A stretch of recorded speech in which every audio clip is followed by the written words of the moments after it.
Mica. Mohini के 3 बेटे थे। पति खूब अच्छा कमाता और बड़े घर के ऐश सब था मोहिनी के जीवन में। लेकिन एक चीज जो नहीं थी वो थी सुकून। मेरी बहन और मेरा भाई दोनों गरीब, लेकिन मैं मेरे पास तो नोट की बरसात है। तभी मोहिनी की बहन वीना उसके दरवाजे आ जाती है। अरे मोहिनी, कैसी है? मेरे घर में ना सिलेंडर खत्म हो गया है।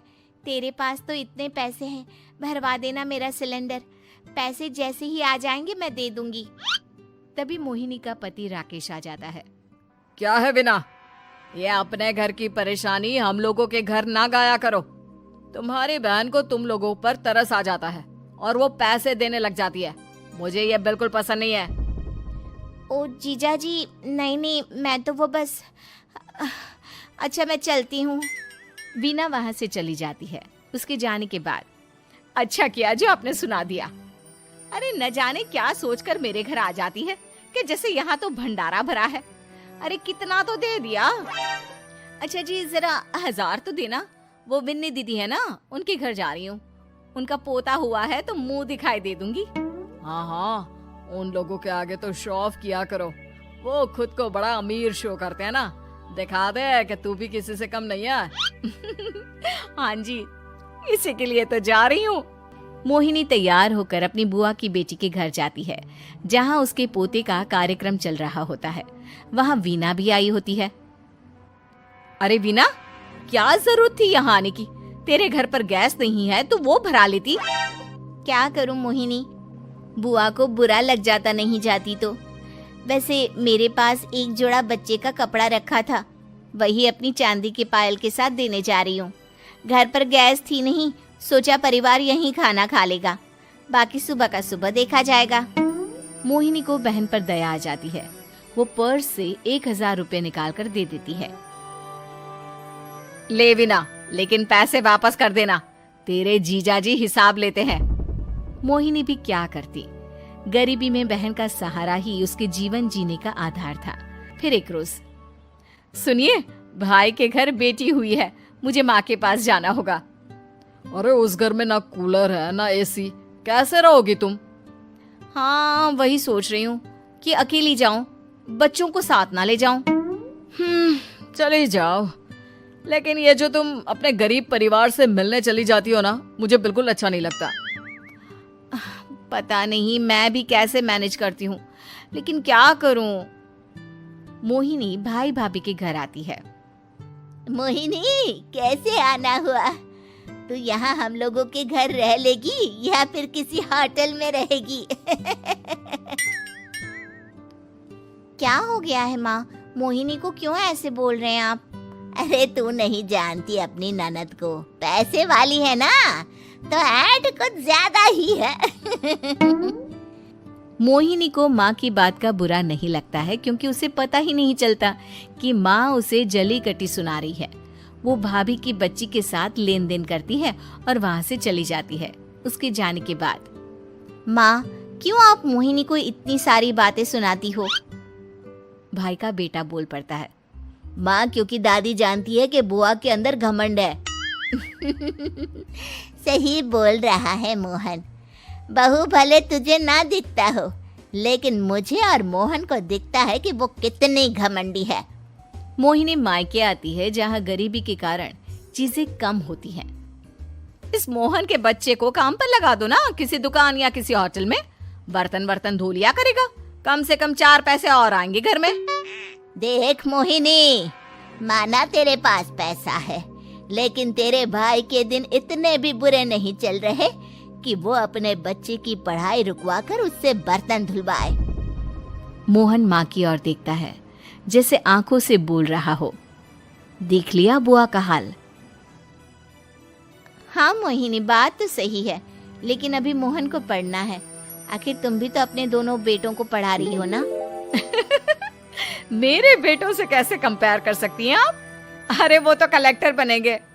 हाँ, कल को वो मोहन को नौकरी में रख लेंगे, क्यों? मोहिनी कुछ दिन और रहकर चली जाती है। धीरे धीरे दिन बीतता है मोहन बड़ा होता है और कड़ी मेहनत से सफल भी हो जाता है। मोहिनी, माँ के जाने के बाद तो तुमने भाई भाभी के घर जाना छोड़ ही दिया, क्यों? वो क्या है ना, उन लोगों का घर छोटा है, मेरे बच्चे जाना ही नहीं चाहते। पर तुझे क्यों अचानक मायके की बात याद आ गई? यार, मेरा तो मायका है, भाई भाभी है, मेरा तो आना जाना लगा ही रहता है। हाँ, क्योंकि तुझे आदत है ना ऐसे छोटे से घर में और कम पैसे में रहने की। वैसे क्या खबर है आजकल मायके की अपने? अब वो घर छोटा और कम पैसे का नहीं रहा, क्योंकि मोहन तो बहुत बड़ा आदमी बन गया है। फिर क्या? मोहिनी भाभी को फोन करती है। मोहन किसी बड़ी कंपनी का मैनेजर हो गया है क्या भाभी? क्या ये सच है? हाँ मोहिनी दीदी, अब तो हम लोगों के गरीबी के दिन कट गए। आपके भाई ने कोई अच्छे कर्म किए होंगे जो हम लोगों का बेटा इतना अच्छा कमा रहा है। देख लो भाभी, पहले भी आपने कई गलतियां की थी, आप थोड़ा संभल कर चलना। भाभी को मोहिनी की बात समझ में नहीं आती कि वो क्या कहना चाहती है। फिर एक दिन वीना मोहिनी से कहती है, मोहिनी, हमारा भतीजा मोहन अच्छा कमा रहा है, क्यों ना मैं अपने बेटे की नौकरी के लिए उससे बात करूं? अरे बुआ का बेटा है, ये सोचकर मदद तो करेगा ना? हाँ हाँ, क्यों नहीं करेगा, उसके बुरे दिन में तो हम भी खड़े थे। मोहन को वीना फोन करती है और अपने बेटे की मदद करने की बात करती है। हाँ हाँ बुआ, क्यों नहीं, आप सिद्धार्थ को भेज दें, मैं अपनी ही कंपनी में उसकी नौकरी करवा देता हूँ। दिन बीतते हैं, अब वीना के हालात भी अच्छे हो जाते हैं। क्या बात है वीना, तूने भी कार ले ली, वो भी इतनी अच्छी? हाँ मोहिनी, अपने भतीजे के कारण तो हम लोगों के दिन अच्छे हो गए। उसने सिद्धार्थ की नौकरी लगवा दी है, वो भी शानदार। ठीक है, लेकिन पैसे ख्याल से खर्च करना। वो क्या है ना, पैसे आने आसान है लेकिन संभालने मुश्किल। मोहिनी घर पर अपने पति से बात करती है। देखो ना, सबके पास पैसे हैं, एक वक्त था जब मैं ही अमीर हुआ करती थी। लगता है कि ज्यादा दिन नहीं रह पाओगी, मेरी नौकरी को कुछ साल ही बचे हैं और तुम्हारे दोनों लड़के निकम्मे हैं, उन लोगों को बोलो ना कि नौकरी करे। तभी वहां मोहिनी के बेटे भी आ जाते हैं। अरे हमें क्या मोहन समझा है जो दिन रात गधे की तरह काम करते रहे? खैर, दिन फिरते हैं और मोहिनी के पति की नौकरी भी खत्म हो जाती है। मोहिनी क्या करे, थोड़े से पैसे में गुजारा नहीं हो रहा है। तो क्या करे, मेरी समझ में कुछ नहीं आ रहा।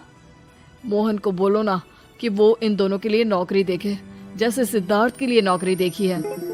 मोहिनी क्या कहती, उसे अपने वो दिन याद आ जाते हैं जब उसने भाभी से मोहन को नौकर बनने की सलाह दी थी। क्या हो गया, क्या सोच रही हो मोहिनी? यही कि वक्त कभी भी किसी का भी पलट सकता है, ऊपर वाले से डर कर रहना चाहिए। सास ममता ने अपने बेटे को पढ़ा लिखा कर बड़ा आदमी बनाया। अब वो शहर में अपने परिवार के साथ रहता है। एक दिन ममता का बेटा रोहन अपनी पत्नी आलिया से कहता है, अरे आलिया सुनो, माँ अब से गांव में नहीं रहेगी, वो हमारे साथ यहीं रहेंगी शहर में। उनका कमरा आज नौकर से बोलकर अच्छे से साफ करवा देना। ओह, आज तो मेरी किटी पार्टी है, फिर मुझे जिम और फिर शॉपिंग। ठीक है, कल करवा दूंगी। अच्छा, लेकिन माँ के सामने ये कपड़े नहीं चलेंगे। हाँ, तुम्हें साड़ी या सूट पहनना होगा।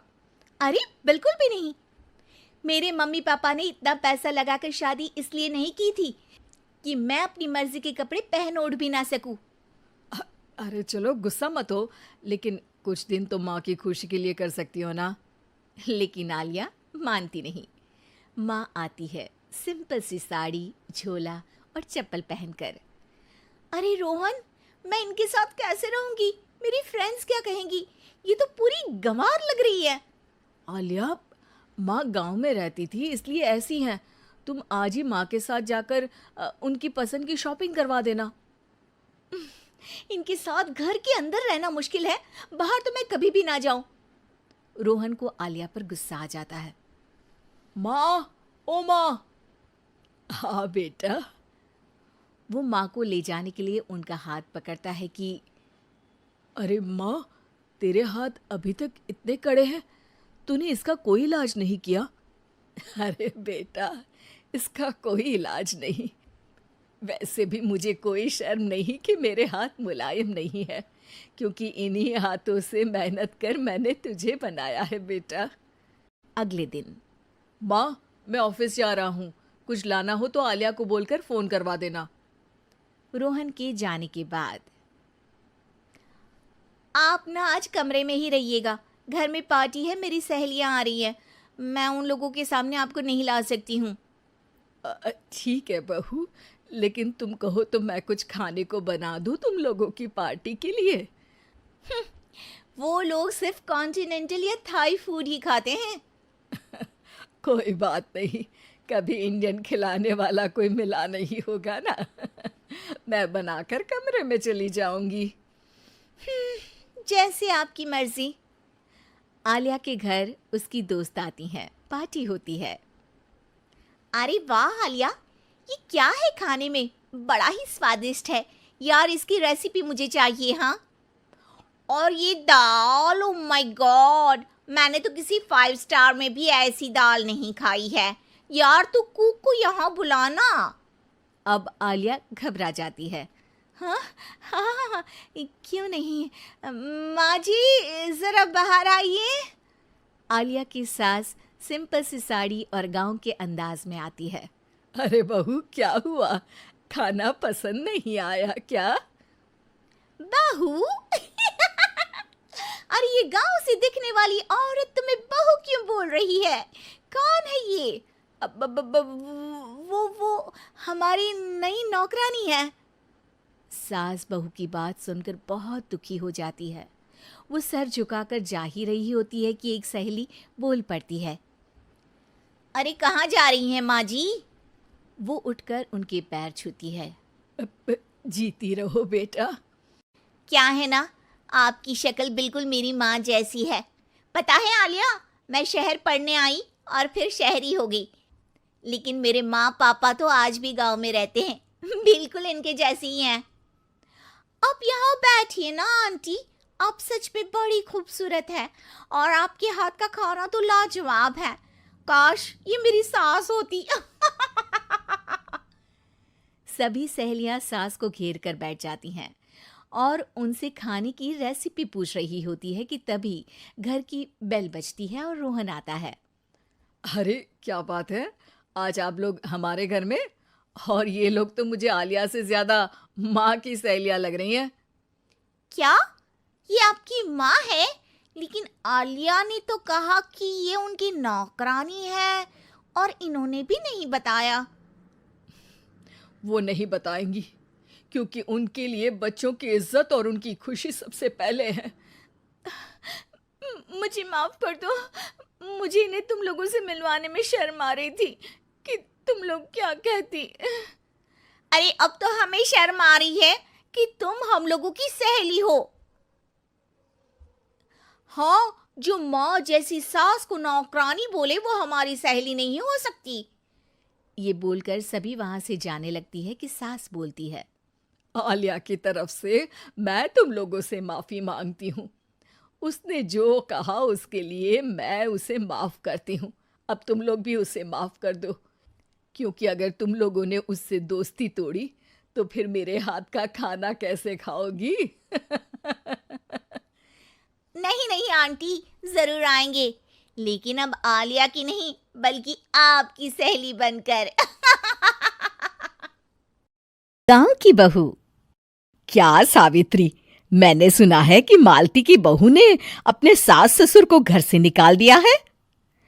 अब क्या कहूँ, आजकल की बहुओं का कोई भरोसा नहीं है, कब क्या कर दें। मालती की बहू को देखकर कौन कह सकता था कि वो ऐसी निकलेगी। तू सही कहती है, आजकल की बहुओं को देख मुझे तो बड़ा डर लगता है। कहीं मेरी बहू भी ऐसी निकल गई तो। नहीं नहीं, मैं तो गांव की सीधी सादी लड़की से अपने बेटे की शादी करवाऊंगी। इस तरह एक दिन गायत्री अपने बेटे की शादी गांव में रहने वाली मीना नाम की लड़की से करवा देती है। ये लीजिए माँ जी, आपके लिए गर्मा गर्म नाश्ता और चाय। अरे वाह बहू, सच कह रही हूँ, जब से तू इस घर में आई है मुझे तो बड़ा आराम है। तेरे जैसी बहू तो किस्मत वालों को मिलती है। का माँ जी, अब इतनी भी तारीफ मत करिए ना। धीरे धीरे मीना गायत्री की चहेती बन जाती है और मीना भी गायत्री को कभी शिकायत का मौका नहीं देती थी। फिर एक दिन, ये ले बहू, आज मैं बाजार से तेरे लिए साड़ी लाई हूँ।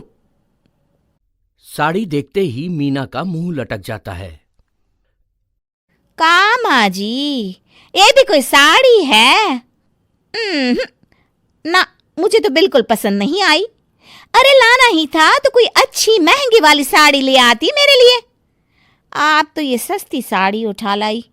मुझे नहीं ना चाहिए आपकी ये साड़ी, आप ही पहनिए इसे। अरे ये क्या बहू, तू तो आजकल कुछ ज्यादा ही नखरे दिखा रही है। मैं इतने प्यार से तेरे लिए साड़ी लेकर आई हूँ और तू है कि उल्टा मुझे ही दो बातें सुना रही है। अरे माँ जी, आप अपने लिए तो बड़ी डिजाइनदार और महंगी महंगी साड़ियां खरीदती हैं और मेरे लिए ये सस्ती साड़ी ले आई। आप समझती हैं कि मैं गांव से आई हूं इसलिए मुझे कुछ नहीं पता। हाँ, अरे कुछ नहीं, तुझे शहर की हवा लग गई है बहू। इस तरह दोनों सास बहू में रोज किसी न किसी बात पर लड़ाइयां शुरू हो जाती थीं। एक दिन गायत्री अपनी कुछ सहेलियों को अपने घर चाय पर बुलाती है। अरे बहू, मेरी सहेलियों के लिए बढ़िया चाय नाश्ता तो बना दे।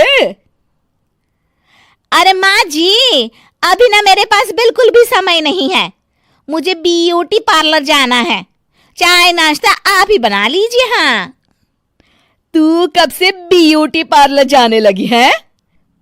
शहर आए 2 दिन नहीं हुए और देखो महारानी के नखरे शुरू हो गए। बस भी करिए माँ जी, आपसे बहस करने के लिए मेरे पास ना बिल्कुल टाइम नहीं है।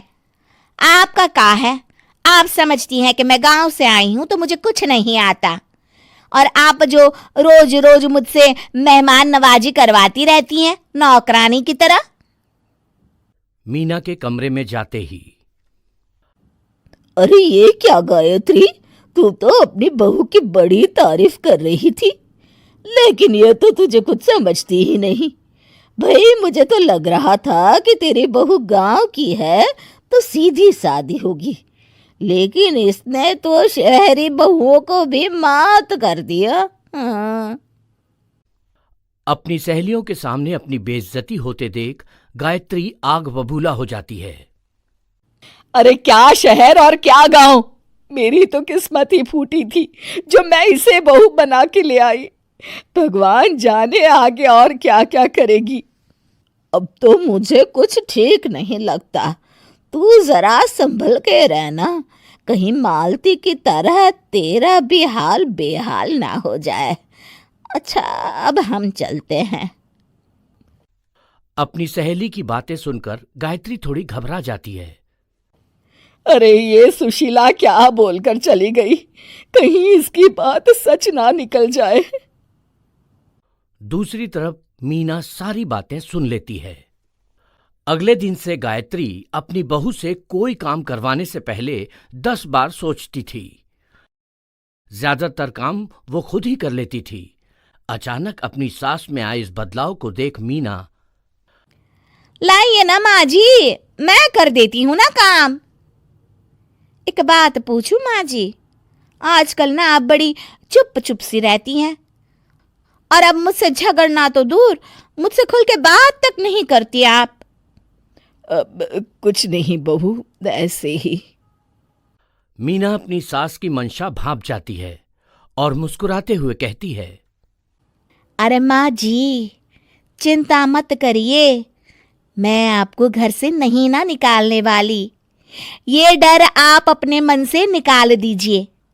अरे छोटे मोटे झगड़े तो हर घर में होते रहते हैं, चाहे कुछ भी हो जाए, आप मेरी सासू माँ हो। मैं तो जिंदगी भर आपकी सेवा करूंगी माँ जी।